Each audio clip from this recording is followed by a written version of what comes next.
कि ये आत्मा ने परमात्मा को पा लिया,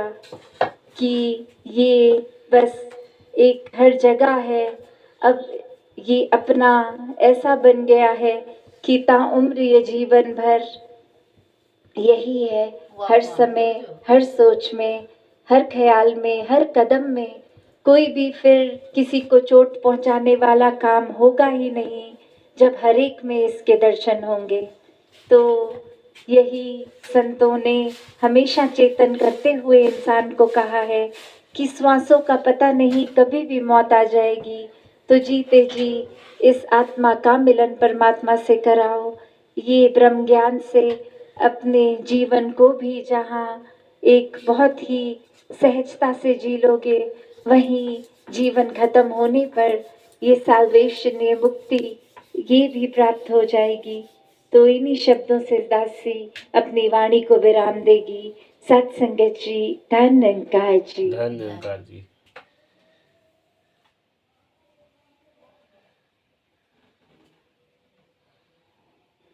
सत्संग जी, प्रेम ले भन्नोस्, प्यार से कहना, जसको भक्ति, जसको पूजा, उसको ज्ञान जरूरी छे। सत्संगत, ये पंक्तियां जो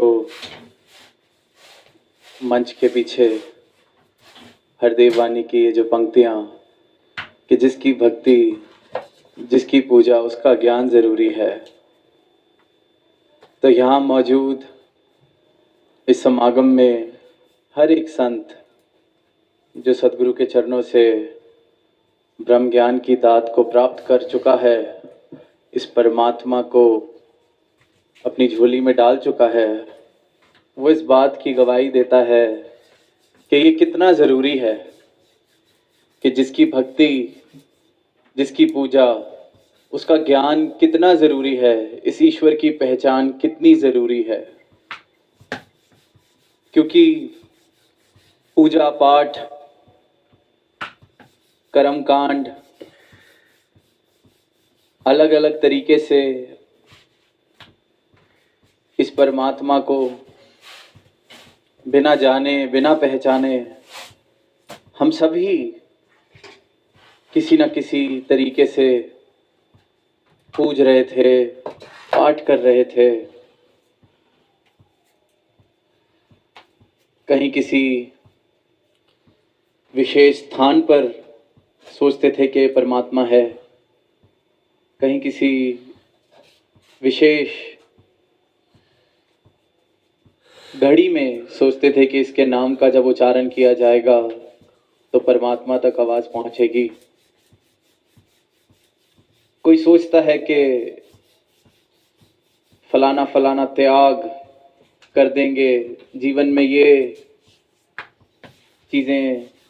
छोड़ देंगे तो शायद परमात्मा मिल जाएगा। सबकी अपनी अपनी एक मान्यता, एक विश्वास, एक सोच। पर जब सद्गुरु के ब्रह्म ज्ञान द्वारा इस ईश्वर की, इस परमात्मा की पहचान मिली, इसके दर्शन करे, तो बात समझ आई कि मैंने कितनी सारी गलत फहमियाँ पाली हुई थी अपने जीवन में, कितने सारे भ्रम, कितने सारे ऐसे भ्रमों से अपना जीवन भरा हुआ था मेरा। कितनी नादानी, कितनी नासमझी की बातों में मैं उलझा हुआ था। कहाँ मैं जात, वर्ण, खान पान, कितनी दीवारें बना के बैठा था और ये सोच रहा था कि ये परमात्मा के द्वारा, धर्म के द्वारा वर्ण मुझे बताए गए हैं, ये धर्म के द्वारा मानव का विभाजन इस रूप में किया गया है। ब्राह्मण, क्षत्रिय, वैश्य, हरिजन, न जाने कितने कितने प्रकार के ऐसे वर्ण कुल कितनी ऐसी नाना तरीके की दीवारें जो दिखती तो नहीं, पर ईंट पत्थर की दीवारों से भी ज़्यादा मजबूत हैं वो दीवारें। इस प्रकार से मानव को एक दूसरे से दूर विभाजित किया हुआ है। तो फिर इसीलिए इस प्रकार के जो ये समागम, ये जो संत घरों से चलकर आते हैं, ये सत्संग का रूप बनता है। और ये सत्संग का रूप भी ये सकार की कृपा से, इस दातार की कृपा से हमें जो ये ब्रह्म ज्ञान मिला है, तो ये ब्रह्म ज्ञानी जब मिलकर बैठते हैं और फिर इसको जानकर इस परमात्मा का यशोगान, इसकी भक्ति, इसका जिक्र होता है, तो फिर उसे सत्संग कहा जाता है। और ये जो एक भव्य रूप हमारे सामने इस काठमांडू शहर में बना है, जहाँ नेपाल के विभिन्न राज्यों से संत महापुरुष पहुँचे हैं, वहाँ हिंदुस्तान से भी अनेक राज्यों से महापुरुषों ने यहाँ पहुँचकर बहुत ही उत्साह से इस समागम का हिस्सा बने हैं। तो जब चंद महीनों पहले ये तैयारियां शुरू हुई, तो जब मैसेज मिलता था कि मैदान देख लिया गया है समागम के लिए, और लगता है कि जितनी ज़रूरत है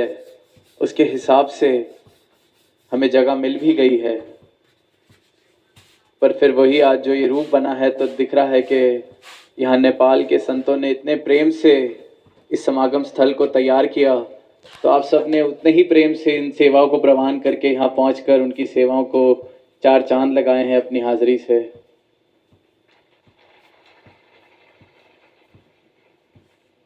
और किस प्रकार जहाँ तक नज़र जा रही है वहाँ बस ऐसा ही दिख रहा है कि मैदान, चाहे जब प्लानिंग स्टेज पे था तो बेशक सबको लगा हो कि विशाल है, पर संतों महापुरुषों ने पहुंचकर इस रूप में, तो सबको यही महसूस हो रहा है कि जगह थोड़ी पड़ रही है। पर वहीं दास के मन में ये भाव आ रहा था, जगह कहीं कम न पड़े कि जब इस प्रकार से समागम मैदान में जगह कम पड़ती है, तो वो भी खुशी का कारण ही बन जाता है कि कितना विशाल